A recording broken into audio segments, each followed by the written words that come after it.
Now, it gives me great pleasure to introduce Dr. Paul Willis, Director of RiAus, the Australian Science Channel. Dr. Willis is a respected leader in the science community with an impressive career in science and science communication. He joined RiAus in 2011, continuing his work to find new ways to engage the people of Australia with the science that underpins the world. Dr. Willis has a background in vertebrate paleontology, studying the fossils of crocodiles and other reptiles. He has led 8 public expeditions to Antarctica, authored and co-authored 7 books on dinosaurs, rocks and fossils, and co-authored many popular articles on science subjects across a wide range of topics. We're honoured to invite Dr. Willis to speak today. Thank you.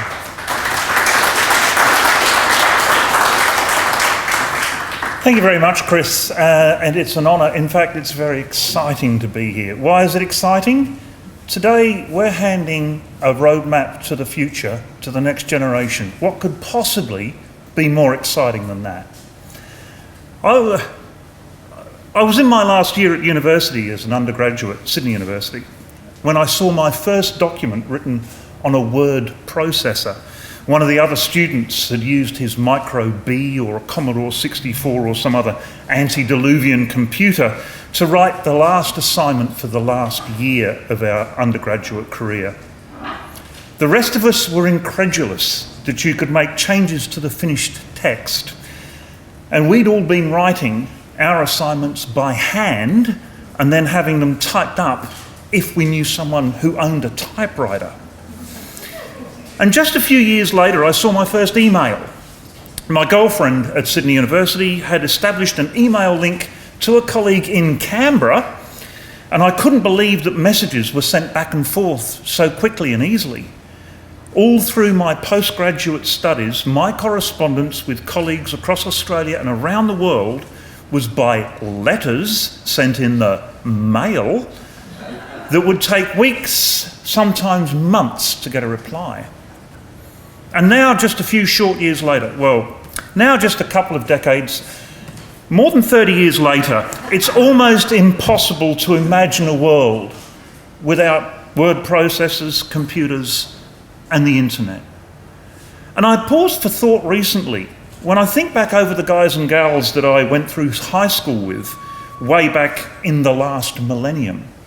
Thinking about those that I've managed to stay in touch with, around half of them are now in careers, jobs, and whole industries that simply did not exist when we sat down and did the HSC together. They're into IT and computers, software development, and online services. And of those that didn't end up in the new technologies and went on into accounting or medicine or whatever, their working lives have been shaped and changed by technology beyond all recognition of what those careers were offered when we sat the HSC.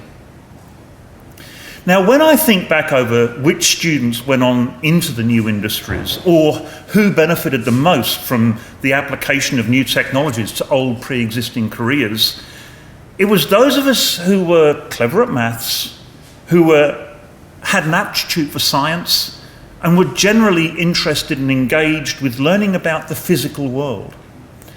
It wasn't the sports jocks. It wasn't the students who were interested in the arts and culture. Without knowing it, those of us who capitalised on the most on the unknown and unpredictable future were drawn from the STEM subjects. That's science, technology, engineering and maths. Now, this somewhat remarkable shift from the generation before us, for them, it was studies in the humanities that was the generalist toolkit to unlocking interesting and exciting careers later in life.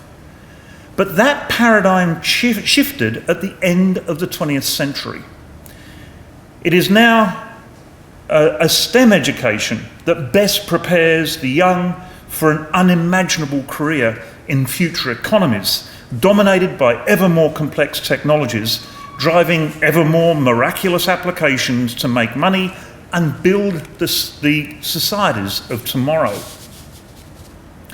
Building tomorrow's world will take minds more dexterous and peripatetic than those that I grew up with.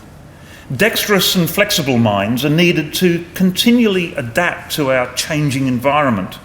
And peripatetic minds can roam into unfamiliar intellectual territory in search of solutions to problems that have eluded those of us with a more limited vision. In building tomorrow's world, we need to do more than simply dream up new widgets and consumer goods or grow the economy through ever-increasing cycles of supply and demand. There are challenges outside of our society that threaten its very existence. Climate change, overpopulation, dwindling resources, and an insatiable appetite for energy are just 4 of the many horsemen of the impending apocalypse. Unless we address these issues, unless we have the collective wit and wisdom to provide global solutions to global problems, they will swamp our nation and the world. The very existence of civilization is at stake here, and quite possibly the existence of our species. I'm a paleontologist, I know what I'm talking about. To date, we've shown little ability to even comprehend these problems, let alone face up to providing adequate solutions. So we must look to the next generation. We must give them the tools and encouragement, all the support we can muster, so that they can make a better fist of the future than we've managed to do. The best thing we can do right now is give them a solid education in the STEM subjects. Let them discover and understand the problems of the world so that we can go on and they can change the world to a more sustainable future. Give them familiarity and access to the panoply of amazing technologies that are already at our disposal, so that they can go on and improve those tools with which to craft the future.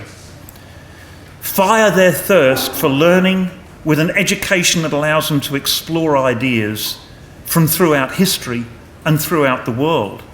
With this kind of education to fertilise the minds of tomorrow, we might just stand a chance of building a better place where people can live sustainably within the resources available. And maybe without buggering up the environment at our own cost and peril. And once, a long time ago, my predecessor at the Royal Institution in London, Michael Faraday, concluded a lecture on magnetism and electricity when the then Prime Minister of England, Benjamin Disraeli, stood up and asked, "This is all fascinating, Mr. Faraday, but what earthly use is it?"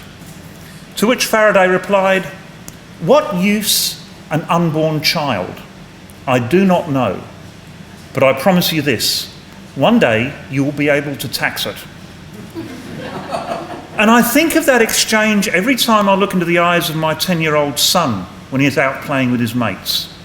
Such unbounded promise, but no idea as to what he's actually going to do and achieve in life. All I can do as a doting father is to encourage him and support him in whatever takes his fancy. And so we as a society should take the same approach to the whole of the next generation. We have no idea what they will achieve, but we can give them the tools and the support that they will need to go out and achieve it. Thank you very much. Thank you, Paul. Appreciate it. It's enlightening from me in relation to STEM being a subject which is now accepted by the accounting firms. The big 4 accounting firms in the last 12 to, well, probably just within the last 12 months have started to accept non-commerce and business graduates, which I started my career back in KPMG and there was no sign of that whatsoever. So the fact that they are considering that and they understand that the STEM subjects provide another focus and another way for people to learn is really important from that perspective. So thank you.